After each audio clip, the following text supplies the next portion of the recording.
you know, till I went out collecting data for unemployment in India, I had never studied the labor markets of India. And the reason was very simple. There was no data on the labor markets.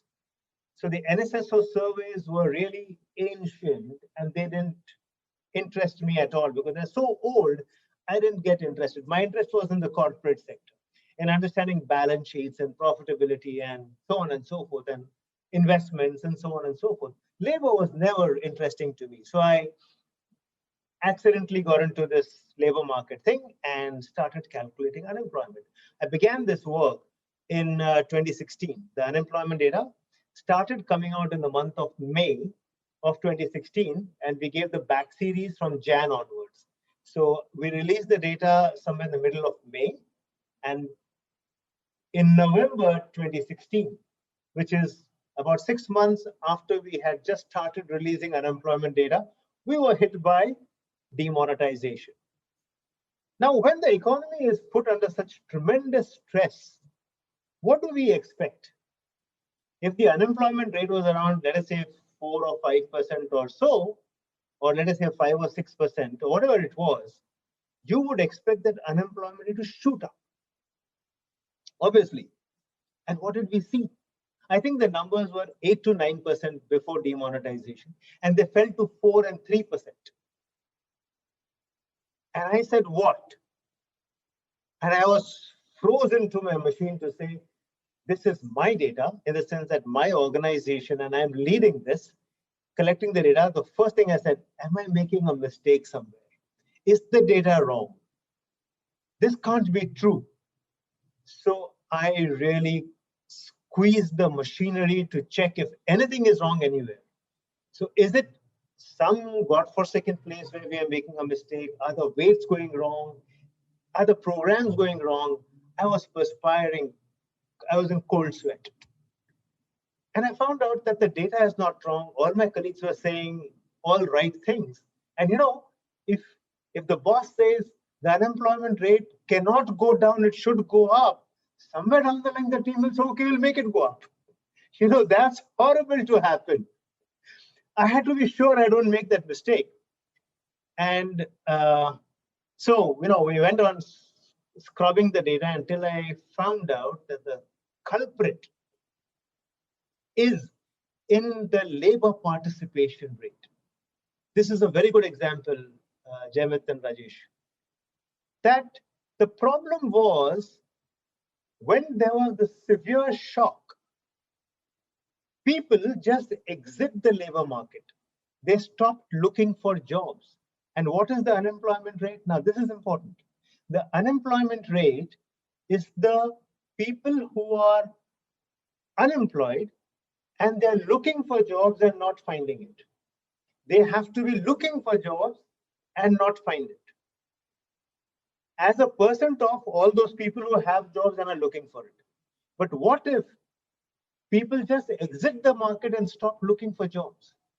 When that happens, your ratios are changing by the denominator changing in a big way, that the change in the numerator doesn't make a difference. And the unemployment rate goes down. I said, oh my God, can this be right? And I had to go hunting. I'm not trained to understand. I wasn't trained in those days for sure to understand this. It took me a couple of weeks to scrub the data, to be sure I'm right on this, to see state by state, rural, urban. The story was the same. The labor participation was falling down. And then I wrote, the story is the labor participation is falling down. That means there is so much stress that people are leaving the labor markets. So initially people were, saying what? And I was giving TV interviews and explaining, nobody could understand what is this labor participation rate. And I think I can claim some credit for having made economists go back to the textbooks and reread again what this labor participation rate is. And it did lead to the story, and the story holds true even today, that the unemployment rate is not the correct measure to look at when you're looking at India's labor markets. The more important number to look at is the labor participation rate.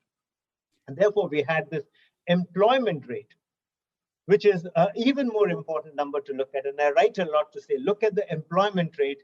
The unemployment rate is less important. This is an example of how you crunch the data and you don't have an a priori understanding that if there is a shock, there has to be a rise in unemployment. It has to be the reverse. Now look at this. Sorry, I'll continue a little more on this story.